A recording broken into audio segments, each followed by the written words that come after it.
ಜಾತಿ ಜನಗಣತಿಯ ವಿಚಾರದಲ್ಲಿ ಇದು ಜಾತಿ ಜನಗಣತಿ ಅನ್ನೋದಕ್ಕಿಂತಲೂ ಜಾತಿ ಗಣತಿಯಲ್ಲಿ ಈಗ ಈ ವರದಿ ಏನಿದೆ ಸೊ ಪ್ರಬಲ ಸಮುದಾಯಗಳ ವಿರೋಧದ ನಡುವೆಯೂ ಕೂಡ ವರದಿಯನ್ನು ಸ್ವೀಕಾರ ಮಾಡಿದ್ದಾರೆ. ಮುಖ್ಯಮಂತ್ರಿಗಳ ಕೈಗೇನೋ ಸೇರಿದೆ ಈಗಿದ ಹಿಂದುಳಿದ ವರ್ಗಗಳ ಆಯೋಗದಿಂದ ವರದಿ ಸಲ್ಲಿಕೆ ಏನೋ ಆಗಿದೆ.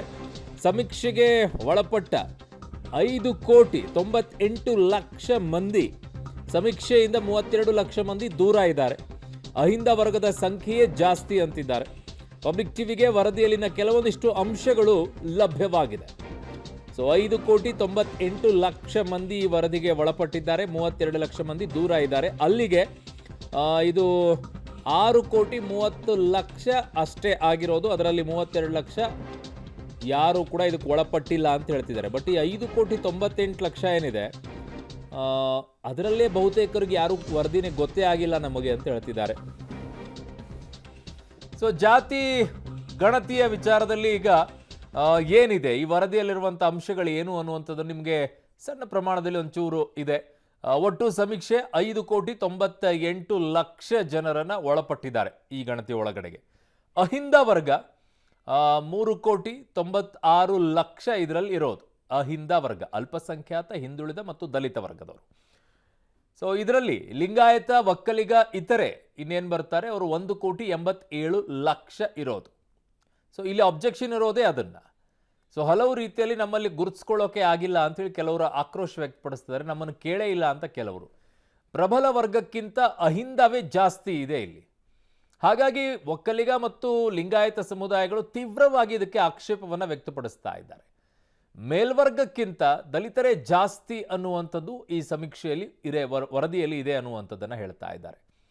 ಸೊ ಹಾಗಾಗಿ ಇದಕ್ಕೆ ಆಕ್ಷೇಪ ಈಗ ಲಿಂಗಾಯತ ಮತ್ತು ಒಕ್ಕಲಿಗರದ್ದು ಅತಿ ಹೆಚ್ಚಾಗಿ ನಡೀತಾ ಇದೆ.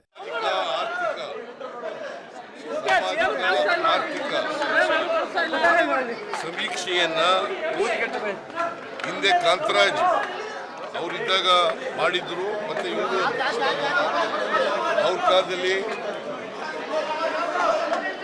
ವರದಿ ಕೊಡ್ಲಿಕ್ಕಾಗಲಿಲ್ಲ. ಹಾಗಾಗಿ ಜಯಪ್ರಕಾಶ್ ಹೆಗ್ಡೆ ಅವರು ಅದನ್ನ ವರದಿಯನ್ನ ಕಾಂತರಾಜ್ ಅವರ ವರದಿನೂ ಕೂಡ ಬಳಸ್ಕೊಂಡು ಕೊಟ್ಟಿದ್ದಾರೆ.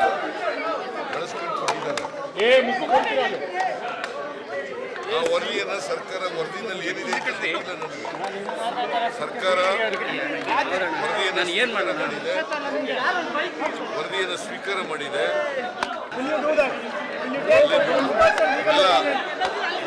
ಮುಖ್ಯಗಳಿಗೆಲ್ಲ ನಮ್ಮ ಜೊತೆ ಜಯಪ್ರಕಾಶ್ ಹೆಗಡೆ ಅವರು ಇದ್ದಾರೆ. ಸರ್, ಏನ್ ಹೇಳಲಿಕ್ಕೆ ಬಯಸ್ತೀರಾ? ಸರ್, ಈಗಾಗಲೇ ವರದಿ ಸಲ್ಲಿಕೆ ಮಾಡಿದ್ದೀರಾ, ಕೊಟ್ಟಾಗಿದೆಯಲ್ಲ, ಸರ್ಕಾರ ತೀರ್ಮಾನ ತಗೊಳ್ತದೆ. ಈಗ ಒಂದು ಔಟ್ಲೈನ್ ಹೇಳೋದಾದ್ರೆ ಏನ್ ಹೇಳ್ತೀರಾ ಅಂತ? ಏನ್ ಶಿಫಾರಸು ಇದೆ? ಶಿಫಾರಸ್ ಬಗ್ಗೆ ಹೇಳಲಿಕ್ಕಿಲ್ಲ ನಂಗೆ. ಸರ್ಕಾರ ಕೊಡ್ಬೋದು. ವರದಿ ಸುತ್ತಮುತ್ತ ಸಾಕಷ್ಟು ವಿವಾದ ಇತ್ತು, ಅವೈಜ್ಞಾನಿಕ ಅಂತ ಆರೋಪ ಇದೆ. ಅವೈಜ್ಞಾನಿಕ ಅಲ್ಲ ಅನ್ನೋದು ನನ್ನ ಅಭಿಪ್ರಾಯ. ನಾವು ಸರ್ಕಾರಕ್ಕೆ ವರದಿಯನ್ನು ಕೊಟ್ಟಿದ್ದೇವೆ.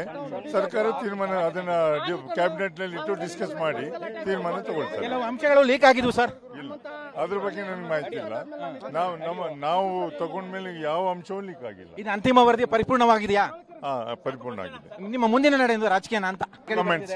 ಈಗ ನಾನು ಚೇರ್ಮನ್ ಆಗಿದ್ದೇನೆ, ಇನ್ನು ನೋ ಕಮೆಂಟ್ಸ್. ಇದು ಜಯಪ್ರಕಾಶ್ ಹೆಗಡೆ ಅವರ ಮಾತುಗಳು. ಕ್ಯಾಮರಾಮನ್ ಶ್ರೀಕಾಂತ್ ಜೊತೆ ಮಧು, ಪಬ್ಲಿಕ್ ಟಿವಿ, ಬೆಂಗಳೂರು.